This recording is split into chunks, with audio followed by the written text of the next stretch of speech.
अच्छा जी, बिस्मिल्लाहिर्रहमानिर्रहीम, अस्सलाम वालेकुम वरहमतुल्लाहि वबरकातुहू दोस्तों।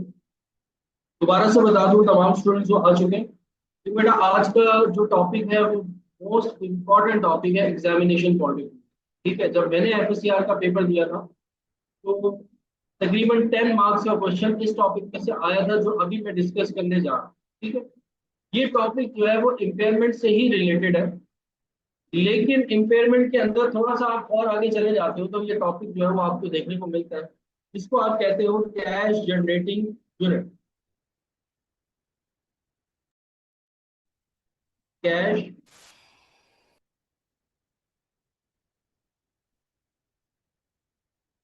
Generating unit. अब सर ये कैश जनरेटिंग यूनिट क्या होता है, उसके लिए हम दोबारा से वापस आएंगे इम्पेयरमेंट में। इम्पेयरमेंट की क्लास तक तकरीबन सबने ली होगी, और इम्पेयरमेंट के अंदर मैंने आप लोगों को बताया था कि इम्पेयरमेंट के अंदर क्या होता है कि आप क्या करते हो, जो आपकी कैरिंग वैल्यू होती है उसमें से आप रिकवरेबल अमाउंट को माइनस करते हो, तो आपके पास इम्पेयरमेंट लॉस आता है। जो भी आपकी कैरिंग वैल्यू होगी उसमें से जब आप रिकवरेबल अमाउंट को माइनस कर दोगे तो आपके पास क्या आ जाता है, इम्पेयरमेंट लॉस आता है। ठीक है, अब जरा गौर से बात सुनिएगा, रिकवरेबल अमाउंट कहाँ से आती है। सर रिकवरेबल अमाउंट आती है फेयर वैल्यू लेस कॉस्ट से, या फिर आपके पास जो अमाउंट होती है वैल्यू इन यूज की। इन दोनों में से जो हायर होता है वो हमारे लिए रिकवरेबल अमाउंट बनता है, जिसको हमने अपनी प्रीवियस क्लास में डिस्कस किया।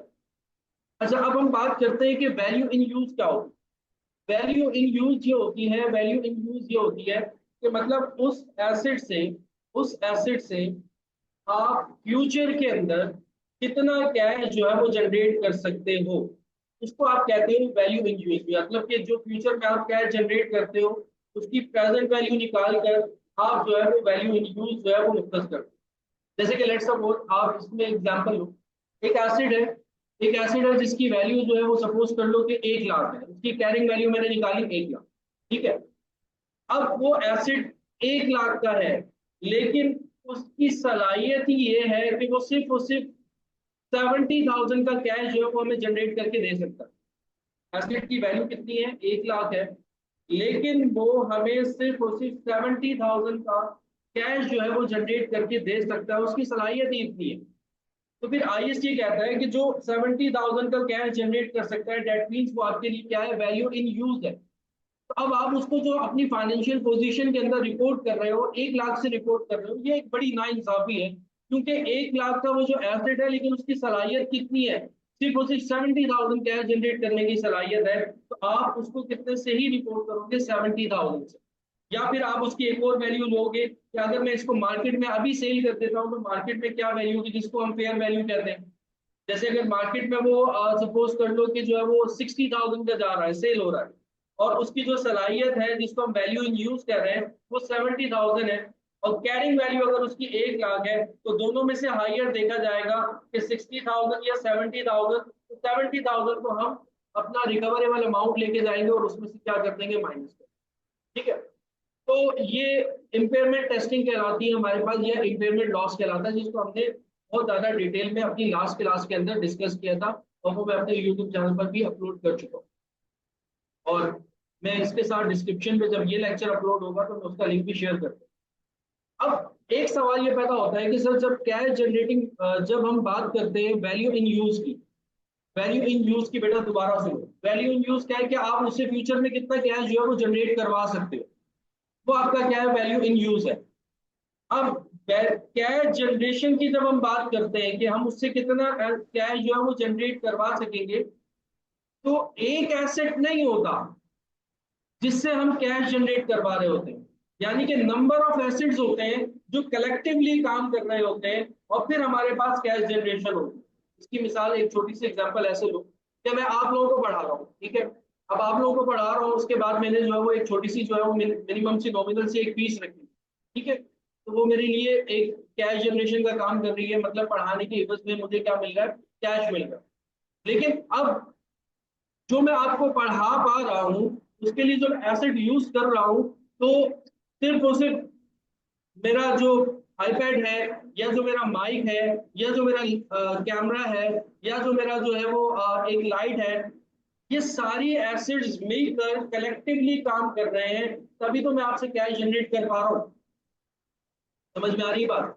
कि जब हम बात करते हैं वैल्यू इन यूज की, तो वैल्यू इन यूज किसी एक एसिड का निकालना तकरीबन तकरीबन नामुमकिन होता है।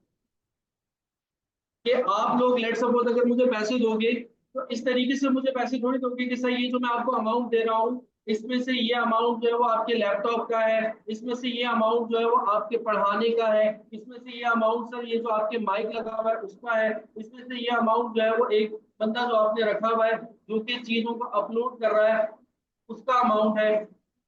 ऐसा नहीं होता, एक कलेक्टिवली आपको अमाउंट मिलता है। तो जब आप बात कर रहे होते हो, जब आप बात कर रहे होते हो वैल्यू इन यूज की, तो वैल्यू इन यूज किसी एक एसेट का निकाल पाना बहुत मुश्किल होता है। ठीक है, तो फिर आपको मजबूरन जो है कलेक्टिवली काम करना होता है, कलेक्टिवली काम करना होता है।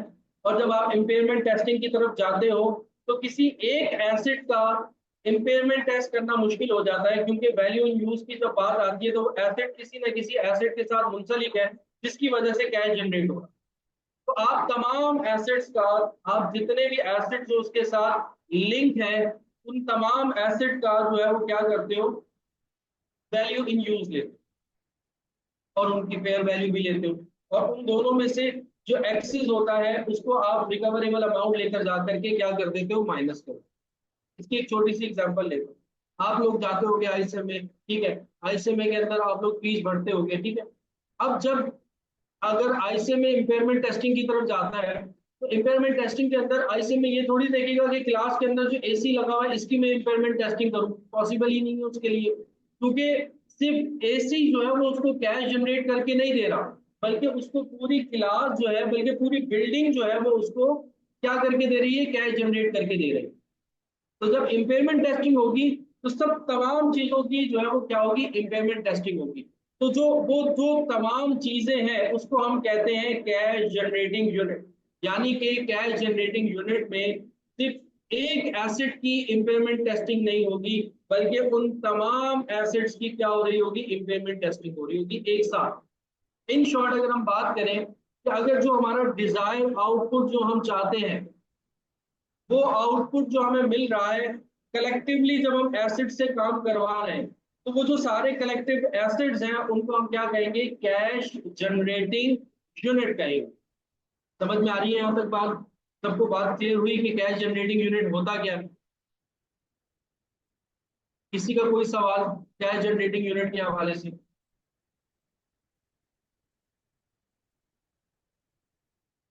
इन शॉर्ट अगर इस हम बात को थोड़ा सा जो है वो समराइज करें, तो sir cash generating unit basically क्या है कि डिफरेंट एसेट्स हैं जो कि कलेक्टिवली काम कर रहे होते हैं हमारी डिजायर आउटपुट के लिए। तो वो जितने भी एसेट्स हैं, जब हम उन सबको मिला करके इम्पेयरमेंट करते हैं, उसको हम कहते हैं कैश जनरेटिंग यूनिट। ठीक है, कैश जनरेटिंग यूनिट एक से ज्यादा एसेट्स जो कलेक्टिवली काम कर रहे हो हमारी एक ही गोल के ऊपर या एक डिजायर आउटपुट के ऊपर, उनको आप कहते हो कैश जनरेटिंग यूनिट। सबको बात क्लियर हो गई कि कैश जनरेटिंग यूनिट क्या है?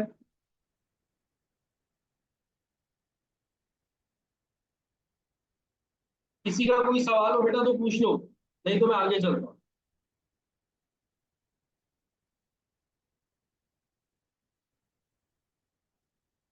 मुदीब को और मोहम्मद अली को क्लियर है, बाकी सबको नहीं क्लियर? क्लास में काफी सारे स्टूडेंट्स बैठे हैं। सैनब को भी क्लियर है? क्लियर है, क्लियर है, ठीक है। अच्छा, अब सर इसकी इम्पेयरमेंट टेस्टिंग क्या होगी, किस तरीके से इम्पेयरमेंट टेस्टिंग होगी? ये एग्जामिनर बेटा याद रखना कि काफी दफा जो है वो ये सवाल जो है वो टेस्ट करता है। लेट्स सपोज हमारे पास तीन एसिड्स हैं कैश जनरेटिंग यूनिट में, और वो तीन एसिड्स हम सपोज कर लेते हैं कि हमारे पास जो है वो तीन एसिड्स ए, बी और सी, तीन एसिड्स, ठीक है। और हम उसकी जो है वो कॉस्ट रख लेते हैं, सपोज कर लो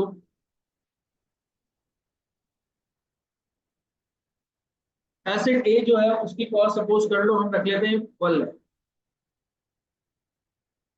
एसेट बी जो है उसकी कॉस्ट हम रख लेते हैं 1,50,000 और एसेट सी जो है हम उसकी कॉस्ट रख लेते हैं कितनी है 3 लाख। ठीक है। और उसका सपोज कर लो कि डेप्रिसिएशन जो है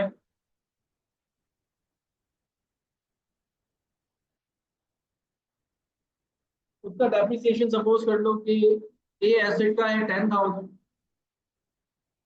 और बी एसेट का है 15,000 और जो है सी एसेट जो है उसका जो है वो 30,000। और टोटल अगर हम बात करें तो टोटल जो है हमारे पास आ रहा है 5,50,000 और डेप्रिसिएशन आ रहा है 55,000। एज्यूम करके चलते हैं इस पूरे कैश जनरेटिंग यूनिट का जो रिकवरेबल अमाउंट है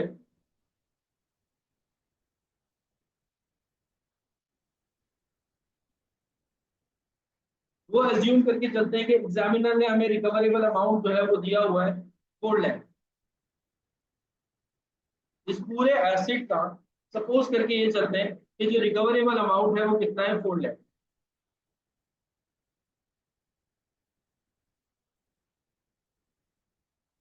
नहीं बेटा अभी कुछ भी नहीं मिस किया, अभी हमने क्वेश्चन स्टार्ट किया। तो तीन एसेट्स है हमारे पास ए बी और सी। ठीक है, 1 लाख पहले की कॉस्ट है, 1,50,000 दूसरे की कॉस्ट है और सी जो है वो हमारे पास उसकी जो कॉस्ट है वो कितनी है 3 लाख। मैंने रिकॉर्डिंग पे लगाया कि नहीं लगाया?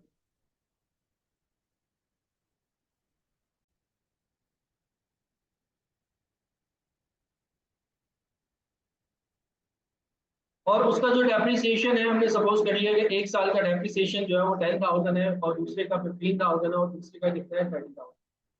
अच्छा अब जब कैश जनरेट और उसका जो रिकवरेबल अमाउंट है वो कितना है 4 लाख। अब कैश जनरेटिंग यूनिट में अब हम क्या करने जा रहे हैं, इंपेयरमेंट करने जा रहे हैं। इंपेयरमेंट का कानून मैंने आप लोगों को बता दिया था। इंपेयरमेंट का कानून ये था कि कैरिंग वैल्यू में से आपको रिकवरेबल अमाउंट जो है वो माइनस करनी। इट मींस कि हमें सबसे पहले क्या निकालनी होगी, इन तमाम एसेट्स की कैरिंग वैल्यू निकालनी होगी। तो कैरिंग वैल्यू में से आपका रिकवरेबल अमाउंट क्या हो जाता है, माइनस हो जाता है कैरिंग वैल्यू। अब अगर कैरिंग वैल्यू कैसे आएगी, कॉस्ट में से हम अगर डेप्रिसिएशन को माइनस कर दें तो कॉस्ट में से अगर हम डेप्रिसिएशन को माइनस करते हैं 1 लाख में से 10,000 माइनस किया 90,000 आ गया। और फिर उसके बाद 1,50,000 में से 15,000 माइनस किया तो ये हमारे पास आ गया 1,35,000। और फिर 3 लाख में से 30,000 माइनस किया तो 2,70,000। और टोटल जो हमारी कैरिंग वैल्यू आ रही है वो आ रही है 4,95,000। अच्छा अब मैं ये कह रहा हूँ कि इसका जो रिकवरेबल अमाउंट है वो हमें क्वेश्चन के अंदर गिवन है, दैट इज 4 लाख।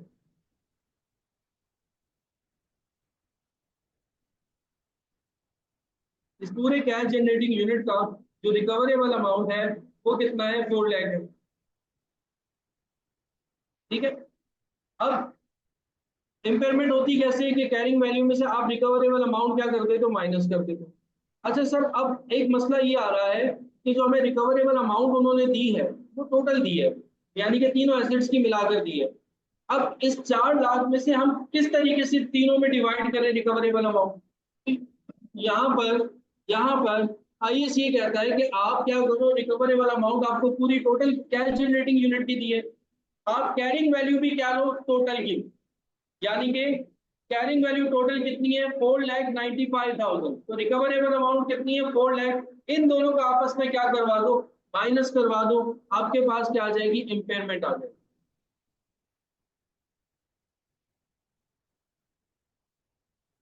तो सर अगर हम इसमें से इसको माइनस कर देते हैं तो 95,000 की हमारी क्या होगी, इंपेयरमेंट होगी।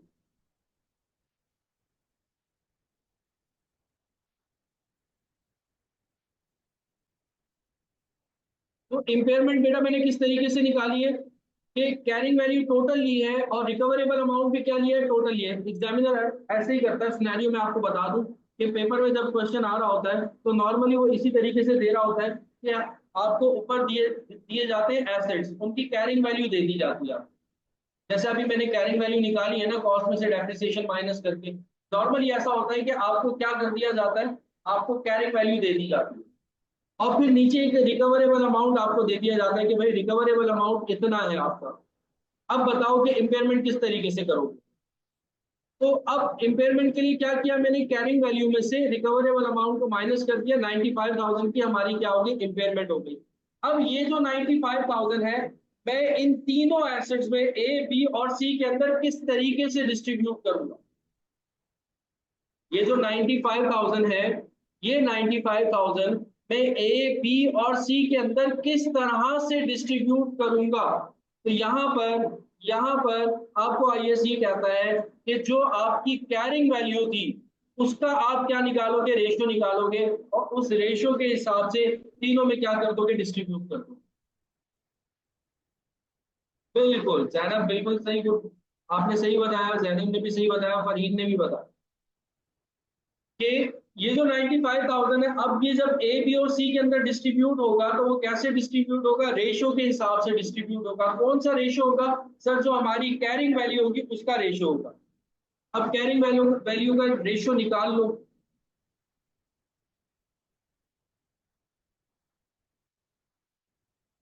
रेशियो क्या आ जाएगा, अगर ए का रेशियो में निकालता हूं, ए की वैल्यू कितनी है, 90,000,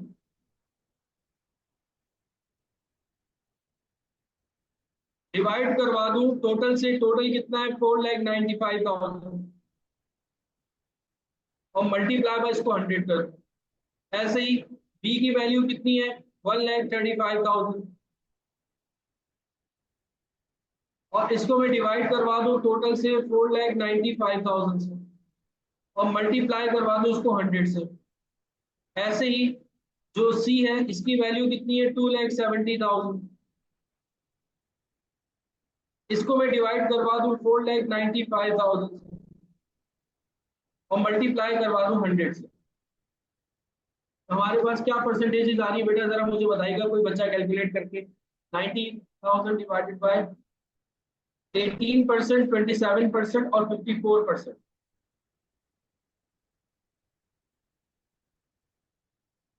18, 27 और 54, एक आवाज आई है सर, 18%, 27% और 54%। ठीक है, तो अब इस रेशो के हिसाब से ये जो 95,000 आपकी इम्पेयरमेंट है, ये आप क्या कर दोगे, डिस्ट्रीब्यूट कर दोगे। तो 95,000 का 18% निकालोगे तो आपके पास कितना अमाउंट आ रहा है, जरा मुझे बताए कुछ।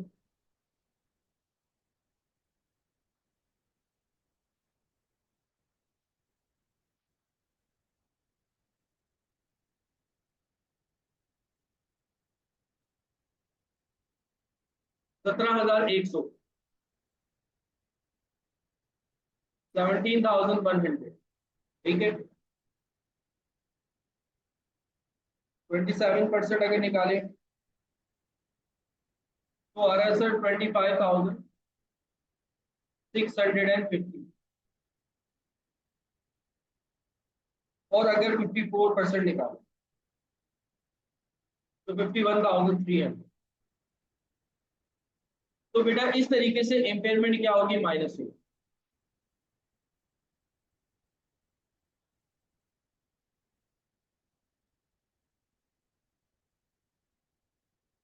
टोटल 95,000 का बेटा, 95,000 अप्लाई कर रहा हूँ।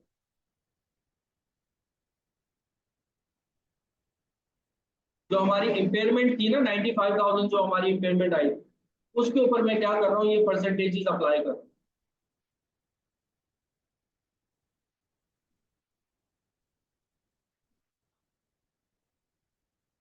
क्लियर हो गया बेटा।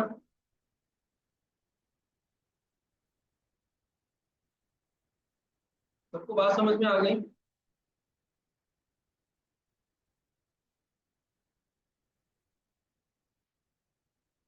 अच्छा, अब जो है, अब जो है सर, रेशियो हमने निकाल लिया, ठीक है, और वो माइनस भी कर दिया। अब हमारी जो कैरिंग वैल्यू होगी एसेट की, वो क्या होगी, वो देख लेते हैं।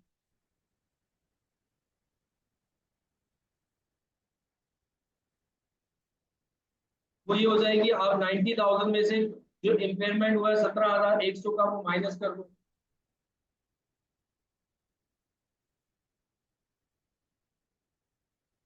70,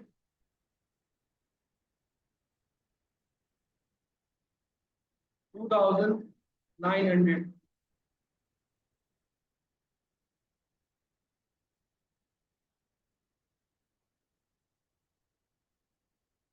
64,350।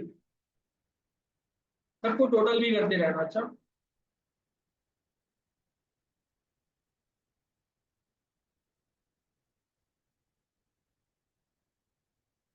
टू लैख 18,000। हाँ, कितना आ रहा है दूसरे का? 1,09,350। सही।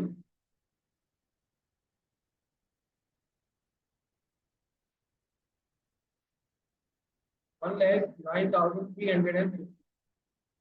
और तीसरे का क्या आ गया है? 2,18,700।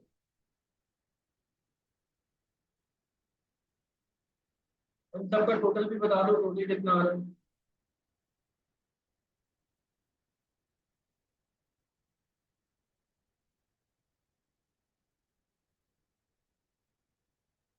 फोर लैख 950। अच्छा बेटा सुनो, इम्पेयरमेंट कैसे निकाला था? एक बच्ची ये पूछ रही थी कि सर इम्पेयरमेंट कैसे निकालिए। बेटा जो कैरिंग वैल्यू थी और जो रिकवरेबल अमाउंट हमें क्वेश्चन में गिवन होगा, उनको आपस में क्या कर दो, माइनस कर दो, आपके पास इम्पेयरमेंट आ जाए।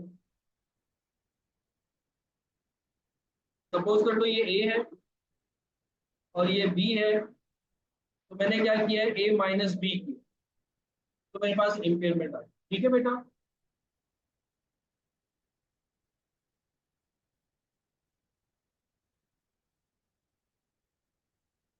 जी बजाज, कोई सवाल है?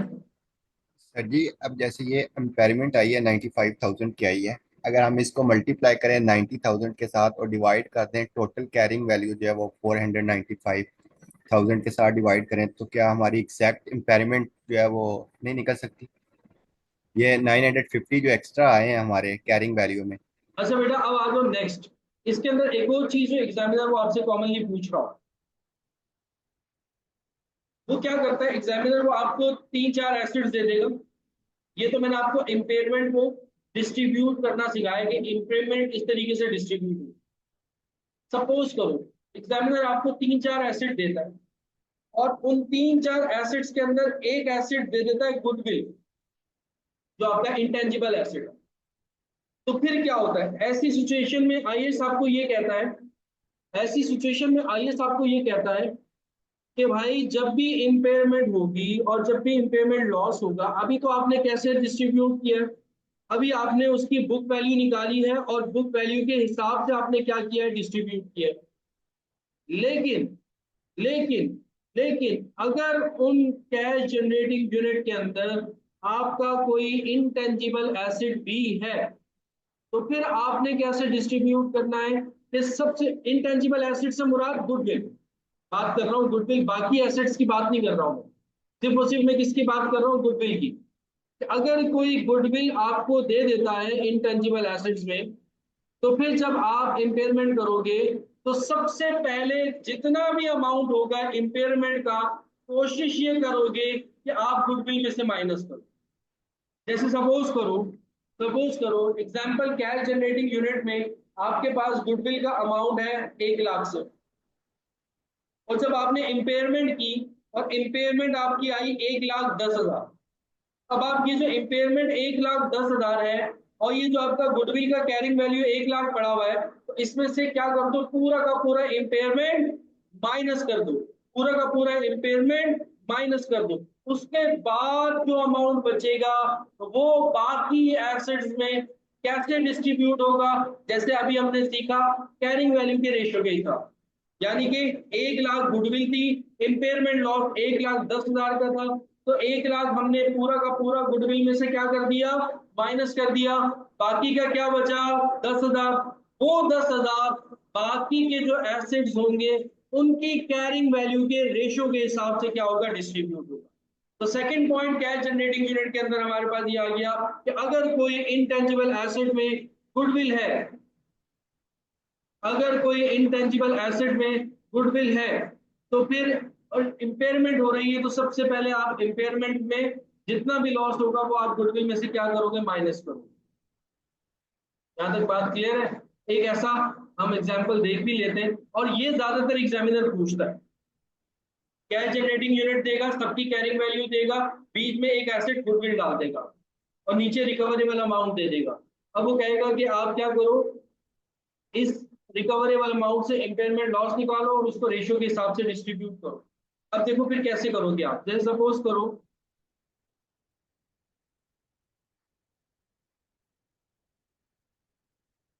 जी मेरा बच्चा मैं समझा रहा हूँ सैंपल के रेशियो के साथ। मैं बेटा रेशियो दोबारा से बता दूं, देखो बेटा ये जो एग्जांपल करने जा रहा हूँ इसमें भी रेशियो बता दूंगा मैं, ठीक है। ऑटोमेटिकली आपको पिछला वाला रेशियो निकालना आ जाएगा, ठीक है। जैसे सपोज करो एग्जांपल लेते हैं हम, ए बी सी और एक हमारे पास एसिड है गुडविल,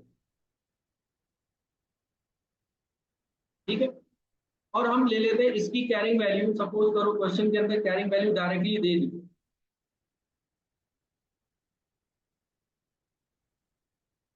कि ए की हम सपोज कर लेते हैं कैरिंग वैल्यू है 1,20,000 और बी की जो कैरिंग वैल्यू है वो सपोज कर लो 1,00,000 है और सी की जो कैरिंग वैल्यू है वो सपोज कर लो 1,50,000 है और गुडविल हमें दे रहे हैं वो 50,000। और इसका अगर हम टोटल करते हैं तो कितना हो जाएगा,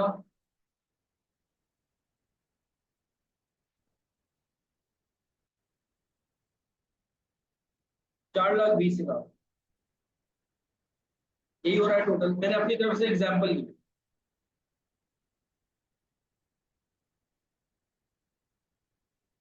ठीक है। ये हमने क्या दे दी, कैरिंग वैल्यू क्वेश्चन में दे दी। फिर उसके बाद वो आपको कह रहे हैं, अब उसके बाद वो आपको कह रहे हैं कि आपका जो रिकवरेबल अमाउंट है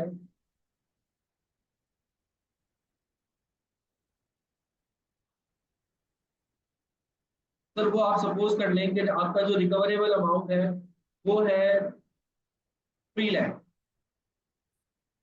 ठीक है। या मैं उसने क्वेश्चन में दे दिया, क्वेश्चन पूरा इसी तरीके से दे रहा हूँ, ए बी सी करके नहीं एसेट देता हूँ आपको, कहता है प्रॉपर्टी प्लांट एंड इक्विपमेंट आपका इतना है या बिल्डिंग आपकी इतनी है, फर्नीचर आपका इतना है और गुडविल आपकी इतनी है, ठीक है। तो 3-4 आपको एसेट दे देगा, उसमें से एक आपको इंटेंजिबल एसेट यानी कि गुडविल दे देगा। अच्छा बात हो रही है सिर्फ गुडविल की, इसके अलावा किसी और इंटेंजिबल एसेट की बात नहीं होगी, यानी कि लाइसेंस हो गया, पेटेंट हो गया, उनकी मैं बात नहीं कर रहा हूँ, मैं सिर्फ उसी बात कर रहा हूँ किसकी, गुडविल की बात कर रहा हूँ। बाकी अगर कोई इंटेंजिबल एसेट है उसको वैसे ही ट्रीट करोगे जैसे आप बाकी एसेट्स के साथ ट्रीटमेंट कर रहे हो, या जैसे मैंने ऊपर ट्रीटमेंट करना सीखा है। हम सिर्फ बात कर रहे हैं गुडविल की, क्या अगर गुडविल इंटेंजिबल एसेट आ जाए तो हम सबसे पहले उसको अमोर्टाइज करेंगे। अच्छा अब देखो, अब जो हमें रिकवरेबल अमाउंट दे रहा है सपोज कर लो,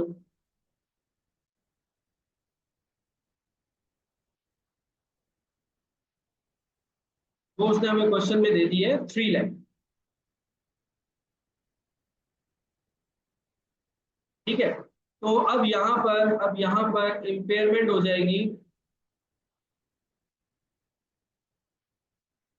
इम्पेयरमेंट हो जाएगी हमारे पास टोटल 1,20,000, 1,20,000 की सीधी सीधी क्या हो रही है, इम्पेयरमेंट। अच्छा अब सारे बच्चे बेटा गौर से सुनना, सारे बच्चे गौर से सुनना, सबकी अटेंशन चाहिए। अब क्योंकि एग्जाम में इसी तरह का क्वेश्चन आ, जो ऊपर वाला मैंने कराया वो तो जस्ट आप लोगों को एक दफा एक एक आप लोगों को कंसेप्ट क्लियर हो जाए कि किस तरीके से होता है, एग्जाम में इस तरीके से क्वेश्चन आ। तो ये 4-5 नंबर की आपसे एक एमसीक्यू भी पूछ सकता है या फिर डिस्क्रिप्टिव के अंदर को पूछ सकता है। अच्छा तो अब हमारे पास जो रिकवरेबल अमाउंट था वो 3 लाख था, माइनस कर दिया, इम्पेयरमेंट आ गई 1,20,000। अब ये जो 1,20,000 की आपकी इम्पेयरमेंट है, आप देखोगे आपकी गुडविल कितनी रखी हुई, सर हमारी गुडविल जो है वो 50,000 से रखी हुई है। तो पहले इस 1,20,000 में से आप सारी की सारी क्या कर दो, गुडविल माइनस कर दो, यानी कि हमारी इम्पेयरमेंट पूरी 50,000 की क्या हो जाएगी, गुडविल हो जाएगी। 1,20,000 में से पूरे के पूरे 50,000 क्या कर दोगे आप, गुडविल के अंदर खपा दो, ठीक है। बाकी जो बचेगा वो आप बाकी तीनों एसेट्स के अंदर उनकी कैरिंग वैल्यू के रेशो के हिसाब से क्या करोगे, डिस्ट्रीब्यूट करोगे। अब किसी बच्चे को मसला हो रहा था सर रेशो निकालना नहीं आ रहा, रेशो किस तरीके से आपने निकाला था, तो मेरे बच्चों में दोबारा से रेशो बता, मैं दोबारा से रेशो बता, ठीक है। देखो रेशो निकालने के लिए सबसे आसान तरीका, आप क्या करते हो, पहले जिसका रेशो निकाल रहे हो वो अमाउंट लिखते हो। जैसे अभी मैं रेशो निकाल रहा हूँ इसका ए का अमाउंट कितना है, कैरिंग वैल्यू कितनी है, 1,20,000, डिवाइड करवा देता हूं मैं टोटल से। अब इस टोटल के अंदर गुडविल को शामिल मत करना, अब इस टोटल के अंदर बाकी एसेट्स रहेंगे यहां से यहां तक के। गुडविल तो आपने पूरी इंपेयर कर दी ना, वो तो खत्म हो चुकी है, अब वो टोटल का पार्ट नहीं रहेगी। अब आपने क्या करना है, 1,20,000 में इन सब का जो टोटल है, जिनके दरमियान आपने डिस्ट्रीब्यूट करना है, उन सब का आपने क्या करना है, टोटल लेना है। 1,20,000, 1,00,000 और 1,50,000, 3,00,000 क्या बन जाएगा, 3,70,000। तो 3,70,000 से आप क्या करोगे, डिवाइड और मल्टीप्लाई करवा दोगे आप 100 से,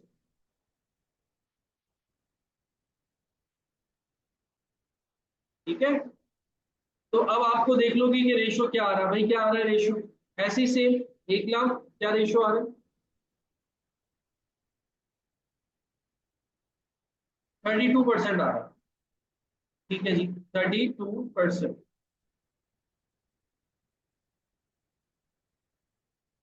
और ऐसे ही 27% आ गया है दूसरे का, वो कैसे, सर 1,00,000 है इसका अमाउंट, डिवाइड करवा दे टोटल से 3,70,000 और मल्टीप्लाई करवा दे 100 से। और तीसरे का क्या आ रहा है,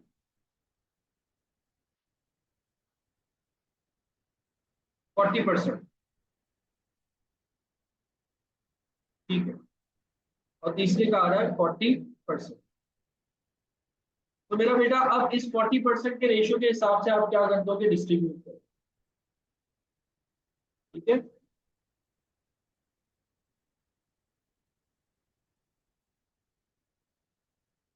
3,70,000 कैसे आए, ये बेटा ऐसे आए, जिन एसेट्स के दरमियान हमने इम्पेयरमेंट को डिस्ट्रीब्यूट करना है, वो कौन कौन से एसेट्स हैं, ए बी और सी, उनकी कैरिंग वैल्यू को टोटल किया है तो 3,70,000,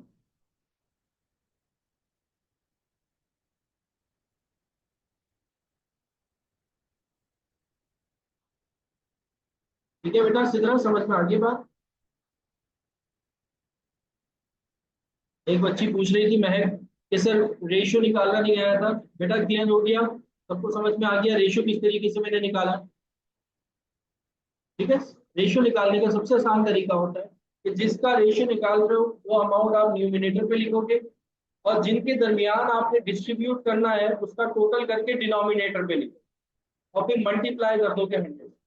अच्छा एक बच्चे ने निकाल दिया था, अब ये 32%, 27%, 40% किसका लोगे, इम्पेयरमेंट लॉस कितना था, सर इम्पेयरमेंट लॉस तो 1,20,000 का था, लेकिन 1,20,000 में से 50,000 हम क्या कर चुके, 50,000 हम क्या कर चुके, ऑलरेडी डिस्ट्रीब्यूट कर चुके गुडविल के अंदर। 1,20,000 में से माइनस कर दो 50,000, तो अमाउंट आपका आएगा 70,000। इस 70,000 को इस परसेंटेज के हिसाब से क्या कर दोगे, डिस्ट्रीब्यूट, कितना कितना आ रहा था,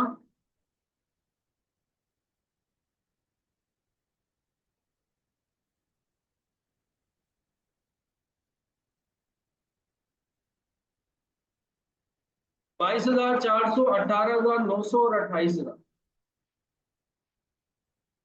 22,400,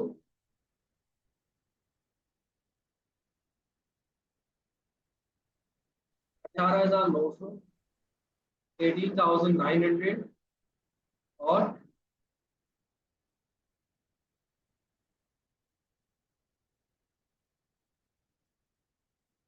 28,000,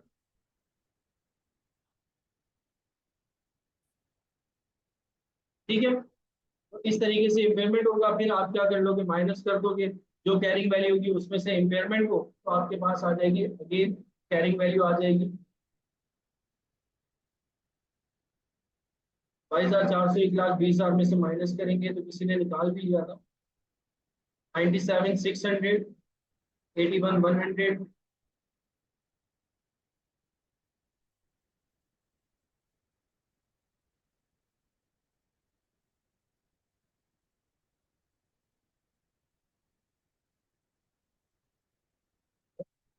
1,22,000 और गुडविल क्या हो जाएगी खत्म, और फिर इसका क्या कर लोगे आप, टोटल कर लोगे। तो ये बेटा आपका कैश जनरेटिंग जनरेट करता है। एक और चीज सुनते जाओ, आखिरी आखिरी चीज है, और वो ये है कि अगर लेट सपोज वो आपसे इम्पेयरमेंट का, ये एमसीक्यू आ सकती है, मतलब इतना ज्यादा एग्जामिनर और ज्यादा डिटेल में नहीं जाता, सिर्फ एक चीज वो आपसे पूछ लेता है, क्या इम्पेयरमेंट की रिवर्सल भी हमने सीखी थी, याद होगा आप लोग, हमने पिछले क्वेश्चन के अंदर। तो गुडविल जब इम्पेयर्ड होती है ना, तो उसका रिवर्सल नहीं होता। ये बस छोटा सा एक पॉइंट लिख लो अपने पास, कि अगर गुडविल इम्पेयर्ड होगी तो उसका रिवर्सल नहीं होगा।